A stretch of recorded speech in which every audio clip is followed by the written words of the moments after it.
And we're back with more CSI 3 Dimensions of Murder. Now for the last question we can ask him. If they were arguing, why did you leave them here alone? Fortunately, a truce between the betrothed had come to pass before I had to leave. They were even, shall we say, affectionate. I felt comfortable enough leaving them alone. The storm had blown over, and they were like lovebirds again.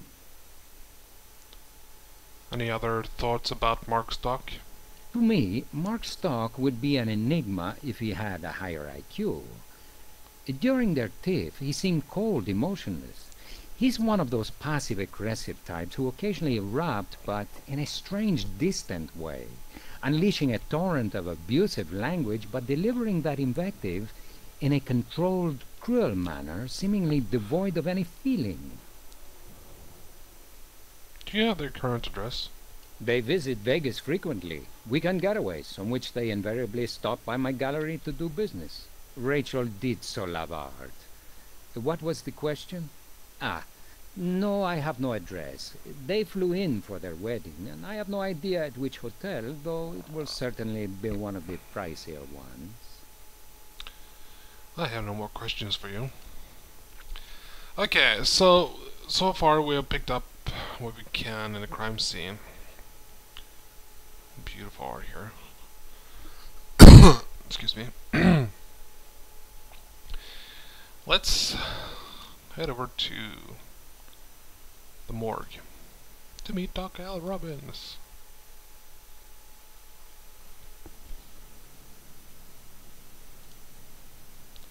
Can you recover the body? Sure. I'll send a team right out. And here you have the body.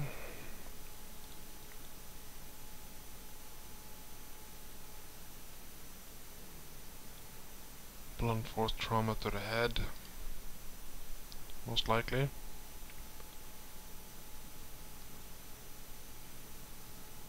Nothing more about the body so far. What was the cause of death? Blunt force trauma. Death. Back of the head. Mm-hmm. Wound's interesting. An irregular shape. Somewhat triangular. It's the murder weapon's signature. Here's something you might find interesting. A small piece of foreign fibrous material. Definitely not skull. Yeah, again, sorry about the lag here. Just gonna skip it. And here you have the chip of what's left of the murder weapon. Could a hoax that you have caused the wound? The fragment I found appears similar in color to the photograph, so the bird's bill might be consistent with the wound. But without the real thing, it's just a guess. Yeah, so what we have to do is we have to find the murder weapon, and we'll get there eventually. What was the time of death? Well, based on the victim's liver temperature, dead less than 2 hours. Under ideal conditions, the body cools 2 degrees the first hour, then 1 degree after that. So we can put it around 5:30 p.m. Did you get any fingerprints off the body? Way ahead of you. Taking fingerprints off a victim's body is part of my routine. Here you are. Thanks, Doc. What about the tox report? Toxicology tests show high concentrations of diazepam, a benzodiazepine commonly prescribed for anxiety disorders. Any other trace evidence? Well, it's not entirely unusual, but your prospective bride already had a honeymoon. Semen in the vaginal canal. No forced entry, presumably consensual sex. I've got a sample for you. Thank you. Getting a look at the body? Of course. Glad to have your perspective. Now, I'm gonna have a look a little bit closer and see if there's anything we're missing. On the victim herself, so far nothing.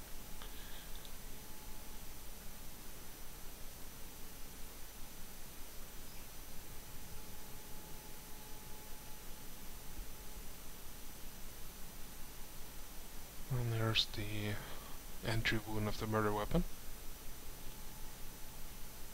And it doesn't seem there's anything else left here.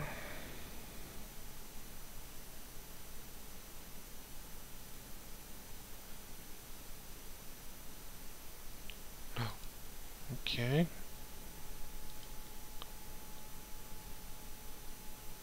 No. Nothing.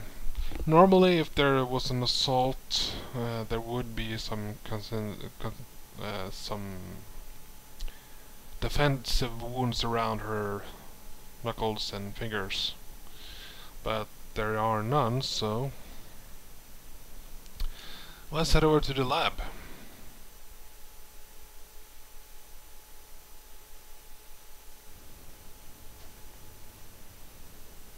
Welcome to the CSI lab.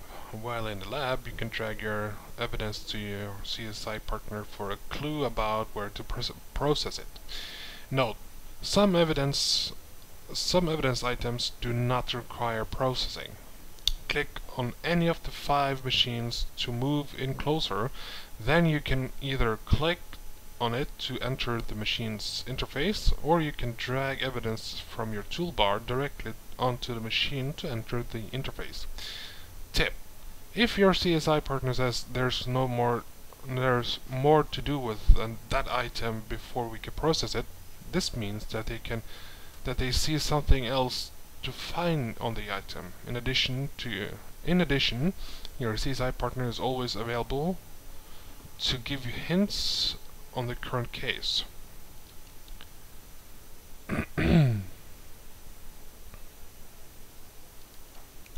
Evidence tags. When this difficulty option is on, evidence tags will appear on your evidence in the toolbar. Here. When items are full processed, a red dot will be displayed on the evidence tag. Location tags. When this option is turned on, location icons on the toolbar will receive a red tag to indicate when all evidence is found at the location. Excuse me. After the red tag is displayed, you will still be able to talk to characters in these locations and possibly receive evidence from them. Note: early in the case, some areas of a location may be inaccessible, preventing complete collection of all evidence until a warrant or permission is obtained. Tips: you can turn difficulty options on or off in the options menu to suit your gameplay style. So, with that being said, let's start with this. Let's go for fingerprints. Okay, here we have the Nathan Ackerman's fingerprints. Drag it over here. And the fingerprints of the pedestal where the hawk was displayed. As you can see, it's a match. The prints on the pedestal are Ackerman's. It's no surprise. It's his gallery. Of course, he's still a suspect. Yeah. Now, we're gonna search.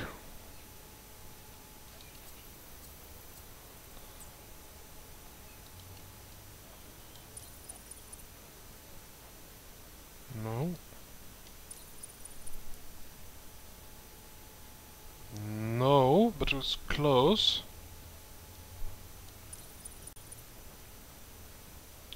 Okay, no matches on the database, so let's go to the victim's fingerprints to get a name.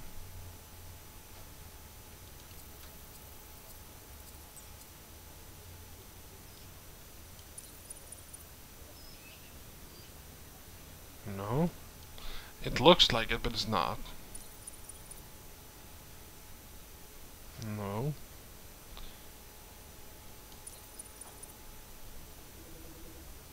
No. No. No. So, she's not on the database either. I'm gonna leave here. Let's have a look at the DNA analysis computer. from the victim's blood. And let's have a look on the Ackerman's shoe.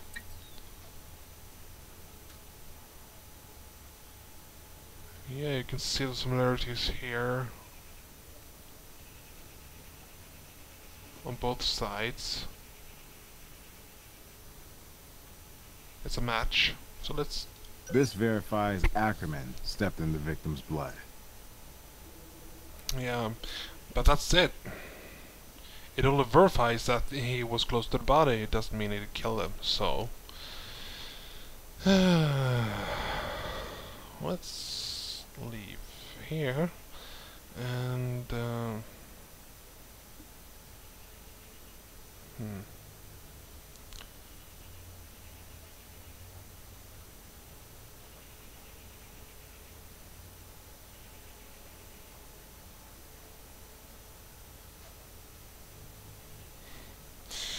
Okay, and items.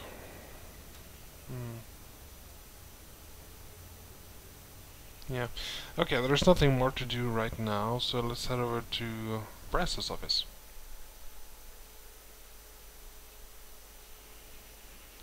And all together now.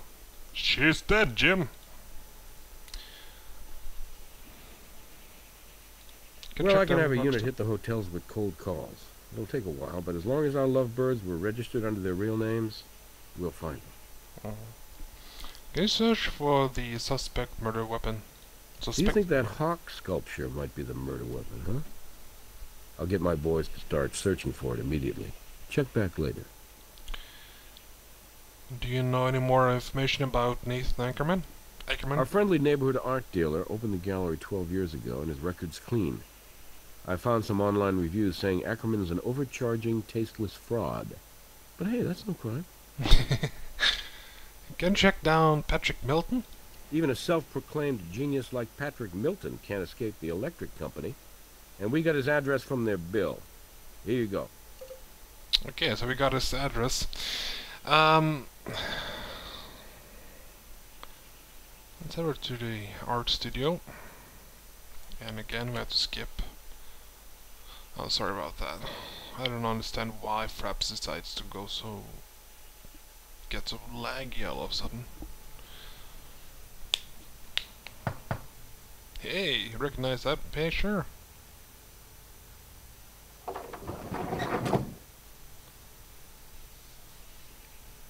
Patrick Milton, I presume? And if I am? Las Vegas Crime Lab. Murder investigation. Are you Patrick Milton? Yes, all right, yes. I'm Patrick Milton, but I don't know anything about a murder, you say? Yes, sir. We have a few questions. You mind? You better make yourself clear about how this supposedly involves me, because I'm on a deadline. I'm an artist on commission here, and I have a painting to finish, and I'm trying to grab a window of solitude while these damn construction workers are on break, whatever they're doing. My God, the noise lately here. Your commissioner has been killed. Is that clear enough? What? Which commissioner? You don't mean Rachel? You don't mean Rachel Maddox, do you? It's not possible. There's no one on the planet more alive than Rachel. How did it happen? Blunt force trauma, Mr. Milton. The murder weapon may have been a statue. Possibly one of yours. The perched predator is missing from the gallery. My lord, no. The hours, the months that went into that? Was it stolen? Please tell me it wasn't destroyed. It's one of my most valuable works. Where were you yesterday at the time of the murder? Well, right here, of course. I mean, I practically live in this studio. The demands on me as an artist are unceasing. Why didn't you show up at the gallery? Haven't you talked to my patron, the esteemed Nathan Ackerman? He called me and tore me a new one, and I decided the best thing to do was to stay home and get this painting and sculpture completed before Rachel's wedding day. I've been bunkered in here slaving ever since. My intention was to deliver everything tomorrow, right before the wedding. I couldn't see wasting time dealing with Rachel. There was a lot to admire about her, her spirit, her intelligence, but she was frankly the worst-tempered woman I ever met. The most difficult client I ever encountered. I figured the less contact with her, the better. Is that a painting of Rachel behind you? That's it, and it's going well. I'm almost done with it, but I guess there isn't any hurry now. Pity. Despite her ugly side, Rachel was a beautiful woman and a worthwhile subject. Mind if we take a look around? Actually, yes. The Maddox Stocks wedding commission is only part of what I have on my plate. And I've been battling headaches and back problems, what with all this horrendous construction racket going on, starting at 7 a.m., including weekends. Do you have any idea how difficult it is to concentrate? Can you tell us more about Mr. Ackerman's phone call? Well, from my point of view, it was entirely unprofessional and even hostile. I deserve better from someone I worked with for so long. You have no concept how much money I've made for Nathan Ackerman. But at least I didn't get caught up in a screaming match. I let the answering machine get it. He wanted me to drop everything and get over to the gallery. It was pretty clear from how frazzled he sounded. He had his own generous serving of Rachel Maddox at her worst. So you're telling me you didn't drop by to set Ackerman and your client straight? Hell no. Nathan I could handle. But as overworked as I am, dealing directly with Rachel Maddox, I didn't need that grief. Well, frankly, my intention was to avoid seeing her at all. She'd be at the wedding, and I'd be at the reception ballroom dropping off the art. Call me a coward, but you people never saw Rachel in full flaming bitch mode. How rude. Can you prove you were here between 5 p.m. and 6 p.m.? I live and work alone. But you already know I had no reason to leave until this artwork was finished. Haven't you been listening? Nope. Can we take the cassette tape? I guess you can take it. Okay. And here's K-tape. The good old answering machine. When you call up a person that has an answering machine, you get straight to the answering machine and you have no idea what to say. Always fun. What is your relationship with Rachel? Well, it began cordially enough. She was a big admirer of my work, owned a number of my bird and animal sculptures. She approached me to do these special paintings to be displayed at her wedding reception. And I told her I rarely did the human form. I'm a nature artist, you see, and I have a knack for just slightly idealizing reality. Well, she did have her charming side, you know, and she said, well, I'm one of nature's best works of art. Are you up to capturing me? How could I turn her down? And the money wasn't bad either. And as I say, I would have delivered the painting and sculpture on time. Nick of time, but on time. Right at the reception ballroom. I'm almost done now. Did you contact Rachel or Ackerman to tell them about this change of plans? No. And before you condemn me as rude and egocentric, let me just say, you never had a deal with Rachel Maddox. You have no idea the hoops she made me jump through. Sounds unkind now that she's dead, but really, I wanted to keep her waiting. Let her, no other way of saying this, suffer a little, like I had. Let her squirm and stew. But my lord, I would never wish anything like this upon her. How would you describe your working relationship with her? In a word, rocky. She was a lovely girl, but rich and spoiled. At the beginning, she posed live for me. She was so demanding. Kept leaving her modeling pedestal to see what I was doing. Literally look over my shoulder. That, oh hell, that was just maddening. Finally, I just banished her from my studio. I'd already taken photographs of her in the desired pose, and these were sufficient reference. And photos don't talk back, nag, or interfere with the artistic process in any way. Okay. In other words, he's just fed up with her. Okay, let's head back to the,